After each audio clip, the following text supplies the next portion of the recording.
You didn't ask her how could she have a boyfriend with how ugly she was? Never said. You didn't ask how many boyfriends she ever had? You didn't say any of that. They're just making that up on you. Just lying.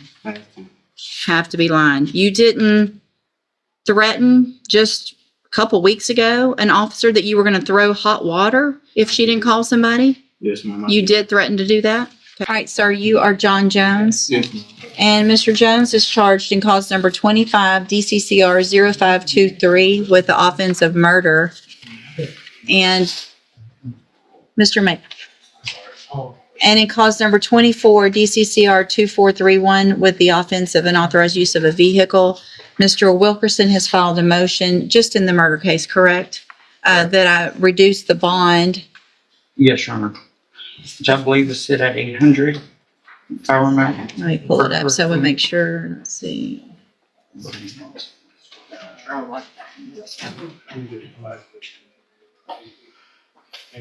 Misquote because I have had several of these. It looks like in the motion it shows Just the murder. the murder is set at $800,000. And Mr. Wilkerson, do you intend to call your client or other witness? Your Honor, I just intend to call my client and then also Venetia Jones if she is still present. Mr. Johns, best you can, raise your right hand. Or Jones, I'm sorry. Do you swear or affirm the testimony you're going to give in this hearing will be the truth, the whole truth, and nothing but the truth? Yes, ma'am. Thank you. You can go ahead, Mr. Wilkerson. Ms. Jones, you are obviously the same John Jones charged in this case with murder. You also have a companion case in which you are charged in a separate offense with unauthorized use of a motor vehicle. Is that correct? Yes, sir. And how long have you been incarcerated? About 4 months. And during that time, has that time, you had the murder charges pending during the entirety of that time, is that correct? Yes, sir. Now, the person who actually pulled the trigger with regard to this offense has pled guilty and been sentenced to that, correct? Yes, sir. And that was to 30 years, is that correct? Yes, sir. And he was on parole at that time, correct? Yes, sir. And until previously, at least as of the 24th of July, you have been off of 35, correct? Yes, sir. All right. Now, during the time that you have been incarcerated, you have had some run-ins with staff with regard to some behavioral issues. And obviously, if the court is going to consider lowering your bond and how you would be able to behave or would behave in the community at large were she to grant a reduction in your bond, there are some concerns. And so I would like to give you the opportunity to speak to those concerns, and I would encourage you to emphasize conditions that the court might be able to impose that you would be ready and willing to follow that might curb some of those concerns for the court while this case remains pending. Yes, sir. Go ahead. Let me say, while the write-up thing was going on and going around, I didn't have my proper medications, but I was supposed to be seeing a psych nurse to take my proper medications. And I feel like if you was to give me a bond reduction and I was to get those recommendations and I was to make bond, I'd follow the rules because I take my medications now, which are for my anxiety, depression, and things of those nature. So I feel like a bond reduction is necessary, but no. So you have your medications now? No, but I should have them by the 21st. So What, I mean, anxiety and depression don't make you say things like, And to sit here and frankly, I never said those things, but you didn't say those things? no. You didn't ask her how could she have a boyfriend with how ugly she was? Never said. You didn't ask how many boyfriends she ever had? You didn't say any of that. They're just making that up on you. Just lying. I have to. Have to be lying. You didn't threaten just a couple weeks ago an officer that you were going to throw hot water if she didn't call somebody? Yes, ma'am. I You did. did threaten to do that? Okay. Did you...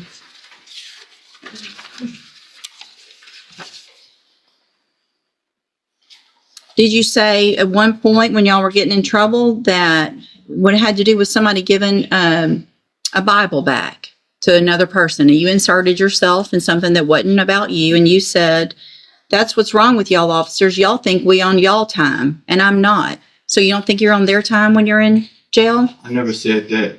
You didn't? They made that up too? What I said was, respect is given both ways. That was my exact words. Respect is given both ways. And so you think you deserve respect with how you're acting. I got pages of incident reports. And it's pages only starting in June. We're talking about pages over just the last 2 months. Fighting. You've been in at least 2 or 3 fights, right? Yes, ma'am. Yeah. Mr. Coleman? Your Honor, I have just a couple questions. Mr. Jones, what did you do with the weapon after Lenny Nixon was shot? I gave it back to Green. And when did you and Green decide to rob Lenny Nixon? Objection, Your Honor. These questions obviously go to the guilt innocence aspect of I this. think he opened that door when you asked him about the shooting and who the shooter was. And the co-defendant. When did the two of you decide to rob Lenny Nixon? We never decided to rob him. So if Green said you decided to rob him before he was shot, he would be lying? I mean, Yes or no? Yes or no, Mr. yes. Okay. They belong. You knew the police were looking for you after Mr. Nixon had been shot, but nevertheless, you didn't turn yourself in, correct? I didn't know. So Okay. after the fact, the next day. When Lenny Nixon was murdered as part of this robbery scheme with you and Green, you were already under or on bail for UUMV, 2 cases of UUMV, and also a burglary of habitation, correct? No, sir. Never bailed out. You were charged with those offenses, correct? Yes, sir. You Great also- accusations. You were also previously arrested for assault on a public servant, correct? Yes, sir. Criminal trespass, Yes, sir. another UUMV, Yes, sir. evading arrest, another evading arrest with a motor vehicle. That's all included in your criminal history, correct? Yes, sir. Who is Venetia Jones to you? What? All right, pass witness, Judge. Thank you. Go ahead, Mr. Wilkerson. Yes, Your Honor, we got to circle back over some of those. Just to be clear, Mr. Trevor, not Trevor, okay. Nixon was the gentleman who was shot, correct? Yes, sir. And you were staying at Nixon's house when Trevor Green came there. Is that accurate? Yes, sir. And in fact, and Trevor Green initially told officers that you had discharged the weapon that had killed Nixon, correct? Yes, sir. However, even he corrected that statement ultimately and admitted that it was he who had the weapon, correct? Yes, sir. And on that evening, he took your phone, correct? Yes, sir. And he provided you the firearm that had belonged to Nixon, correct? Yes, sir. Now, you were asked about an agreement to rob Nixon of a firearm. And whether or not an agreement was ever reached. At what point or at any point, and if so, how did you learn of Mr. Green's intent of removing or taking a firearm that had been in Nixon's possession? It was about that morning. Well, I'm gonna say around that night, 1, 2 o'clock. What do you, and you say around that night, 1, 2 o'clock, what is it exactly that you were told at that time?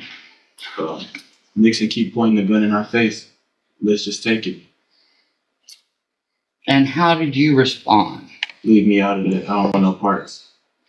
And so, just very briefly, you yourself, Trevor Green and Nixon, had the three of you grown up together? Yes, sir. We all went to the same school at one point in time. Now, Trevor Green had just been released from prison, is that correct? Yes, sir. And is it the case that Trevor Green was actually coming into town to spend time with yourself? Now, Trevor Green,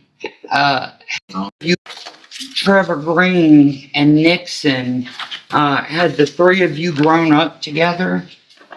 Yes, sir. We all went to the same school at one point in time. Now, Trevor Green had just been released from prison, is that correct? Yes, sir. And is it the case that Trevor Green was actually coming into town to spend time with yourself and with Nixon? And Trevor Green, when he came into town, he was with his girlfriend, is that accurate? Okay. Okay, we're not gonna try the whole case. I gave you some leeway. I gave him some leeway. I'm not gonna listen. I understand there's obviously some differences in opinion as to what happened and who's culpable. So that's all going to be for a jury or for you guys to work out. For just a couple more in a totally different direction, Your Honor? Totally different direction. All right.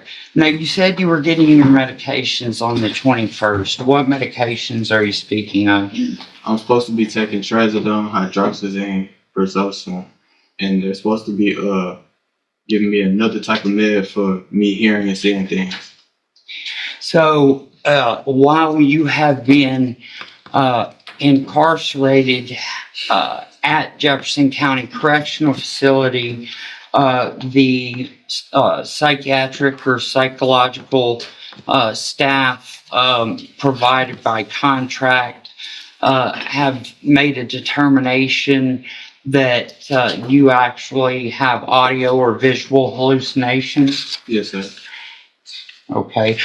Your Honor, as a result of that, we will need to request... Just file the appropriate motion. Yes, Your Honor. I'll pass it over. I have no further questions. All right. And you said you had another witness. Can you proffer what that witness would be testifying to for me? Your Honor, that would just be his mother, Venetia Jones, and to the little bit of support that she would be able and really the inability to raise funds. Thank you. Okay, thank you. And I'm glad she's here. Thank you. Where is she? Thank you for being here, ma'am. Okay, anything else? Just a really brief argument. Go ahead, sir.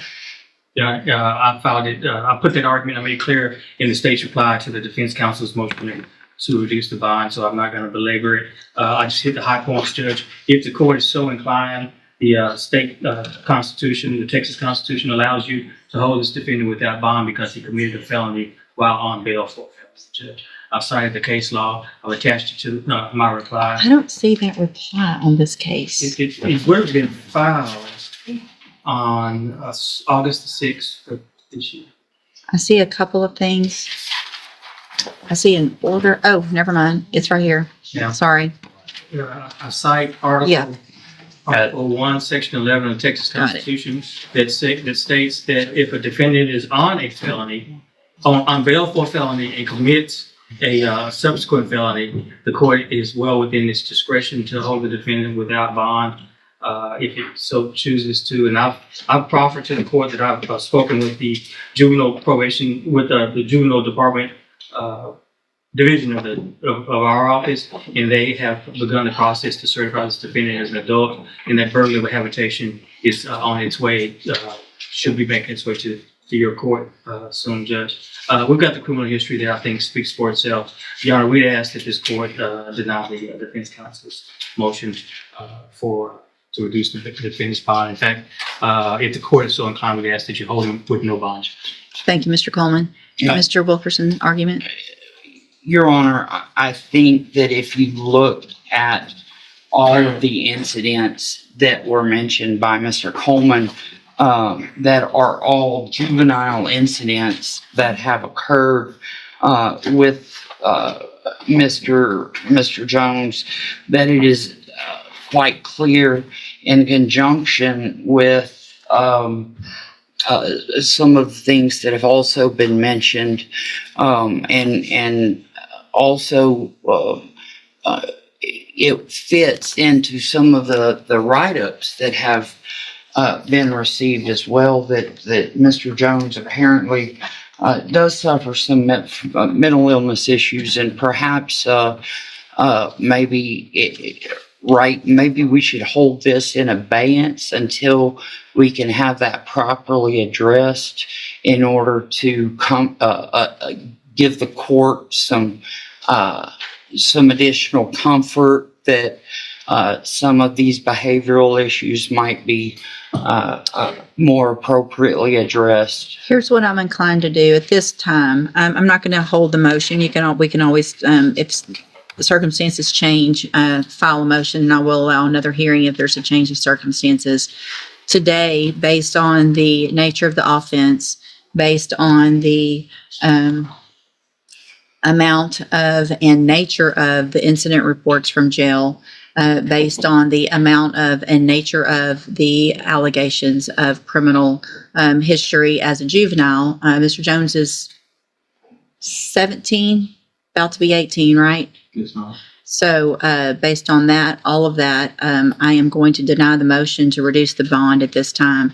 Obviously, it sounds like the jail's doing what they can to get Mr. Jones help. If you want to file a motion with regard to any other competency of whatever you want to file with regard to that, get that filed, and I'll take a look at it as soon as it comes through. All right, you go back with the bailiff. And listen, Mr. Jones, whatever issues you're having, none of that, in my opinion, coincides with how you're behaving, right? So you need to make an adjustment of what you're doing in jail.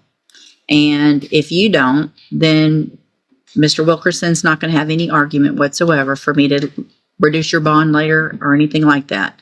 So I've probably talked to just about everybody in that dorm, I think, in the last couple weeks about this behavior. Y'all can all continue to act like you're acting, and y'all can all sit there and wait for your cases and then go to prison or whatever happens. Or somebody can step up and say, I'm not going to act like that. I'm going to get up when I'm supposed to. I'm going to follow the rules. I'm not going to fight. I'm not going to call names. I'm not going to, all those things. It's not that hard. Just follow the rules. You may not like them. Follow them. And if you can't, then stay in there and keep doing it. Does that make sense? Yes, ma'am. All right, go back with the bailiff.